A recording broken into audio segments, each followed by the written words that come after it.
On my immediate right, we have Councillor Dr. Khoshi Maepa, myself, Mafuze Abo, the regional spokesperson of the African National Congress in Greater Tshwane region. On my immediate left is the regional secretary of the ANC in Greater Tshwane region, Comrade George Machila. Next to him is the leader of the ANC caucus in Council and the regional deputy chairperson of the ANC in Greater Tshwane region, Comrade Franz Mushielo. And next to him is Comrade Tlange Morali, who is the ANC Regional Communications Manager, a member of the Regional Working Committee of the ANC in Greater Tshwane region, and a host of other hats that she wears in other capacities. Thank you very much, colleagues, for making the time to come through. I will hand over immediately to the Regional Secretary of the ANC in Greater Tshwane region, who will be delivering this all-important media briefing. Thank you very much. Yeah, thank you very much, Comrade Bafuzi Abo, the spokesperson of the ANC in the region. The panel here is led by the Deputy Chair of the region, Comrade Bushielo, and the leader of caucus. I think we might have the main reason why we are here, which is mainly the corruption that the executive mayor of the city, Councillor Randall, might have wanted to commit through processes of the city and so forth. But before that, I think emanating from the challenges that our people would have ventilated to ourselves as we interface with them on the ground around a number of key projects that would have served or seek to uplift their lives, that have been cancelled throughout the townships and redirected to the affluent areas, but also issues that relate to how the city now is projected as the most dirtiest city, wherein waste is not collected and so forth. So there are numerous challenges that has now beset our city. There are a number of challenges, but here we are now with the biggest of all the scandals, whereby the executive mayor would have wanted to coerce the administrators to do what cannot be correct, that cannot be legally accepted. And I will quickly go through that. ANC Tshwane caucus statement on the unsolicited bid by Councillor Randall Williams and the motion of no confidence against him. On the matter of the 48 billion energy procurement corruption, Kratos, the African National Congress Tshwane caucus is dismayed at the brazen manner with which Councillor Randall Machonisa Williams, the outgoing executive mayor of the city of Tshwane, pushes for the pursuit of an illegal unsolicited bid. We have stated before that, like his predecessors, Councillor Randall Machonisa Williams seems to have an early exit wish. This whole fiasco gives credence to the ancient saying that whom the gods would destroy, they first make mad. The mere fact that this DA executive continues to bring an illegal report to council is evidence of the onset of madness. The current existing legal framework, including but not limited to the MFMA, its regulations and other acts governing the local government sphere, is instructive of what qualifies an unsolicited bid that can be considered. The ANC Tshwane caucus has been made aware of and has received an audio recording related to a report submitted and tabled in council on the 16th of August 2022 by the executive mayor, Councillor Randall Machonisa Williams, with regards to the 2 power stations in the city of Tshwane. In the recording, the mayor is clearly heard interfering with supply chain management processes. According to Section 118 of the Municipal Finance Management Act, MFMA, no person may interfere with the supply chain management system of a municipality or a municipal entity, or amend or tamper with any tender, quotation, contracts or bids after the submission. The executive mayor has requested council to approve reports as outlined in the paragraphs above. He is mainly requesting for an unsolicited bid. In another place, Section 112, subsection 2 of the MFMA indicates and outlines the process that must be followed for unsolicited bid. The mayor was advised in the recording against the route he followed by the municipality COO and other senior officials, but he pushed a report via mayoral committee to council against advice from the administration. He was also advised that if the discussion of the meeting surfaces, he will be in big trouble and is now in hot water. The mayor also went against the National Treasury Regulation Note 11, 2008 to 2009 on unsolicited bids. He wanted to justify his executive decisions of using a particular supply chain management process for his preferred bidder by taking a council report on same to public participation as a means to an end and not an end to itself. He wanted to use a shortcut to riches. How can the public make a choice or have their say on an unsolicited bid with only one company bidding? It is clear that the mayor has a sinister intention to use any means possible and take the two power stations to the so-called investors by hook or crook. Councillor Randall Williams wants to appoint a company called Kratos as an organization with a unique and bespoke solution, unsolicited bid that can provide kindly electricity solution in the entire world. The ANC has conducted a desktop research on companies with capabilities locally and international and found an entire database of companies with the same or more capabilities than Kratos. The question to be answered here are, what is the mayor's end goal? Is he doing this by himself or together with the DA headquarters in Cape Town, where he comes from? Is Kratos part of the DA's 24 election campaign funding scheme or sponsor? In a secret audio recording of the meeting of the mayor and senior executive, city manager, COO, head of department, etc., the mayor is clearly heard saying that an executive decision has been taken by himself to use a particular method of procurement, unsolicited bid, a method which will close out any potential competitor against his preference and ensure that Kratos is awarded the 48 billion contract according to his wishes. This is explicit corruption and interference by the executive mayor and the DA-led coalition government. The ANC has rejected the report when the mayor tabled in council on the 16th of August 2022, supported by other parties in council, and referred the mayor for investigation. The more concerning issues here is not the intention of generating electricity. That is noble and appreciated due to the deep challenges we have with ESCOM and load shedding. The main concern is the money the mayor wants the city to spend on the project, 800 megawatts for the next 30 years. Let's just do the basic mathematics of the mayor's investment project.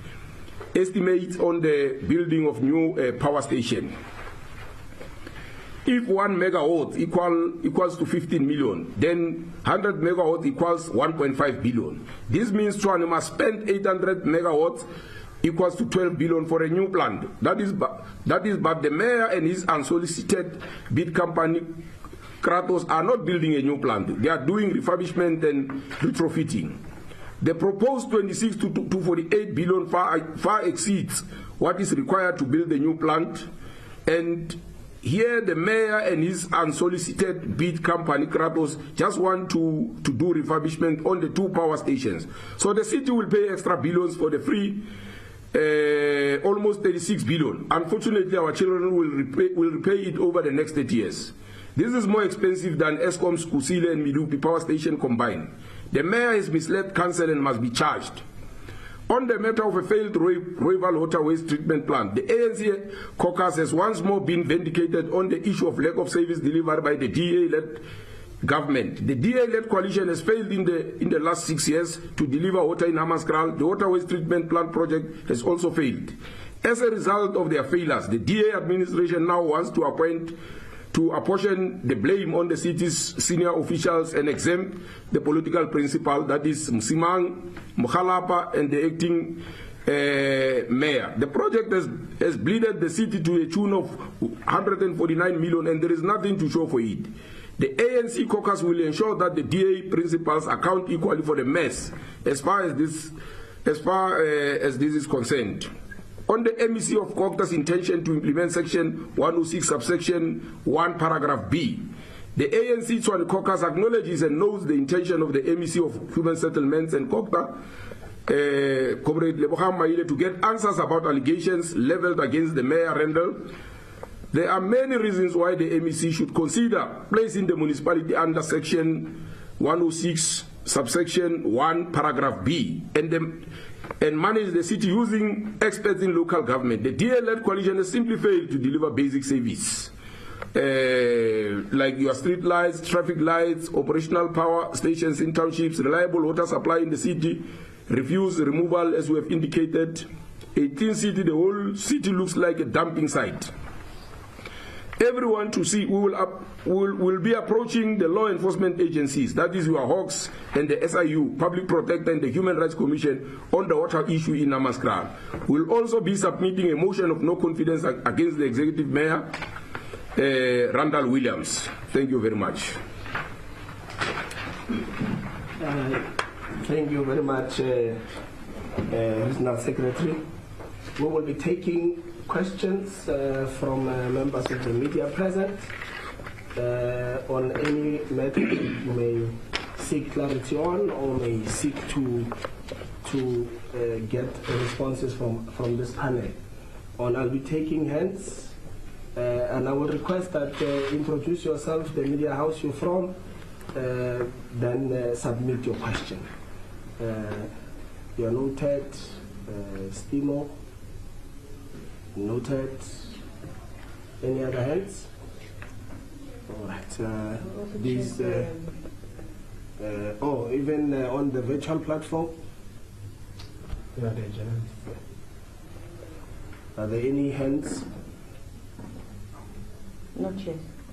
All right. Let's take these two hands we have here physically with us. Steve. Thank you very much. Francis Steve, SABC News. I just wanted clarity on the actual figure. We've had 26 billion, 48 billion, just clarity on the net figures. Right. Thank you. It's Govan from ENCA. The Action SA says there was a meeting between the mayor and the ANC on the eve of the special council meeting where the mayor wanted to solicit the support of the ANC for them to push through this report. Is that true? They say the EFF was also involved. That's not Action SA's claim.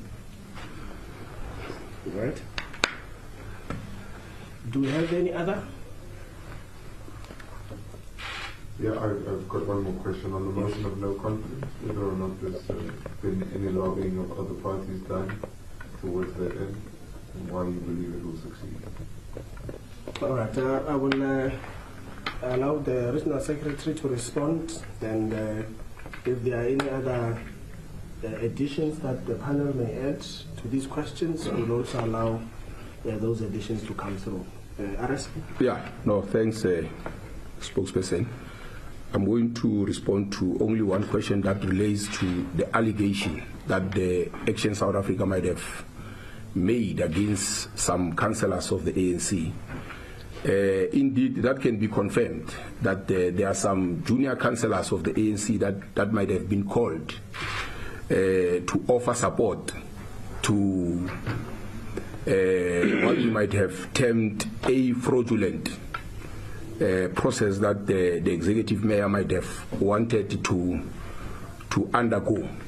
Yes, some junior council within our council, who the mayor thought might have had some powers to assist him and so forth, might have shared with ourselves in terms of what he thought he could do.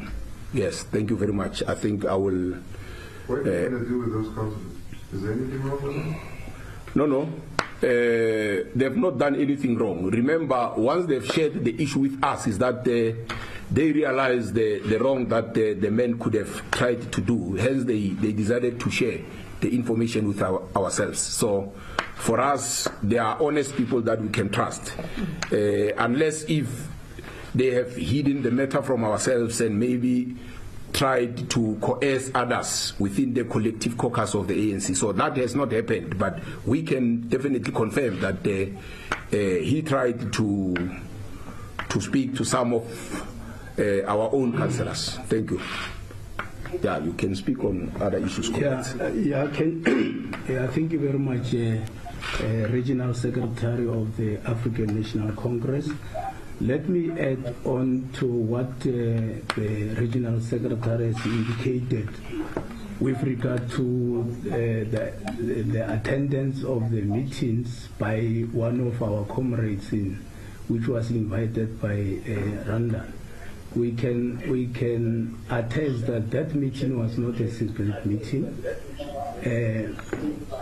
Our council went there just to listen what the executive mayor wanted to say, and he had reported back to us because he understands that we had, as the ANC caucus, we had already taken a decision that we were going to reject that report with the contempt it deserved, because it's not in line with the prescripts of the law. That is what we can.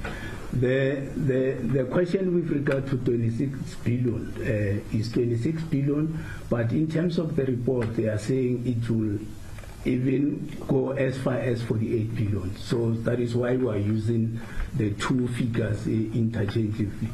But let me just also highlight that because they will misinterpret us as the ANC to say that we are rejecting the project. We are saying, as in the statement, that even in as far as the previous ANC administration, we wanted to have the two power stations being optimally utilized.